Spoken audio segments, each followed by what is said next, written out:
कभी नया टीवी लेने जाएं तो ऐसा लगता है ना जैसे किसी अलग ही दुनिया में आ गए हो। हर तरफ मुश्किल मुश्किल नाम, अजीब अजीब टेक्नोलॉजी की बातें। बड़ा मुश्किल काम लगता है ना। पर घबराने की कोई बात नहीं है। और अगर ये सब बातें सर के ऊपर से गुजर जाती हैं तो फिक्र की कोई बात नहीं। ऐसा सबके साथ होता है। ये टेक्निकल जुबान है ही ऐसी कि किसी को भी चकरा दे। लेकिन आज हम इसी गुत्थी को सुलझाएंगे। चलें, इस सारी पेचीदगी को एक तरफ रखते हैं और बात को बिल्कुल आसान बनाते हैं, ताकि जब अगली बार कोई टीवी लेने जाए तो पूरे एतमाद के साथ सही फैसला कर सके। ठीक है, तो शुरू करते हैं। सबसे पहले हम दो बड़ी स्क्रीन वाले टीवीज को आमने सामने रखते हैं। खास बात यह है कि इन दोनों की कीमतें भी तकरीबन एक जैसी हैं। देखते हैं कौन सा बेहतर है। यहां देखें, जो टेक्नोलॉजी का असल फर्क है ना, वो फौरन सामने आ जाता है। पैनासोनिक इस्तेमाल कर रहा है मिनी एलईडी बैकलाइट। अब ये क्या चीज़ है? आसान लफ्ज़ों में समझें कि स्क्रीन के पीछे हज़ारों छोटी छोटी लाइट्स हैं जिन्हें बहुत बारीकी से कंट्रोल किया जा सकता है। दूसरी तरफ एलजी का सिस्टम है एजलेट, यानी लाइट सिर्फ किनारों पर लगी हुई हैं।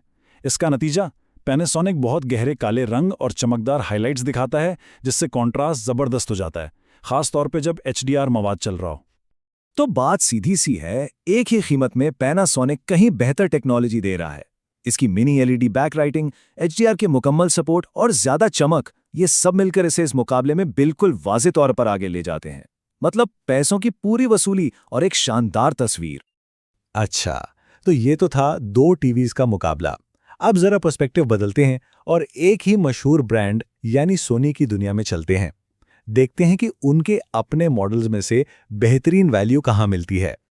अब ये बड़ा दिलचस्प है। ये चार्ट सोनी की पूरी लाइनअप को कितना आसान बना देता है ना। देखे, जो ब्राविया 8 मार्क आए वो एक WRGB OLED टीवी है और ये उनका सबसे सस्ता OLED ऑप्शन है। इससे महंगे मॉडल्स जो हैं जैसे A95L और नया ब्राविया 8 मार्क 2 वो QD OLED पैनल इस्तेमाल करते हैं।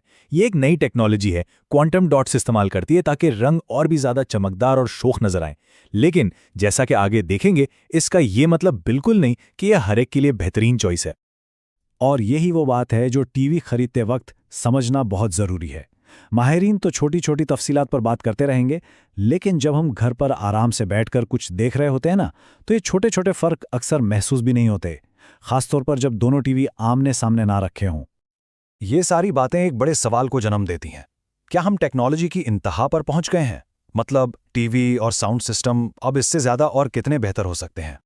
तो असल सवाल ये बनता है, क्या टेक्नोलॉजी इतनी आगे निकल गई है कि अब इंसानी आंख के लिए उससे ज़्यादा बेहतरी को पहचानना ही मुश्किल हो गया है? क्या हम इस पॉइंट पर आ गए हैं जहां हर नई अपग्रेड का असर बहुत मामूली सा लगता है? लगता है इसका जवाब दो हिस्सों में है।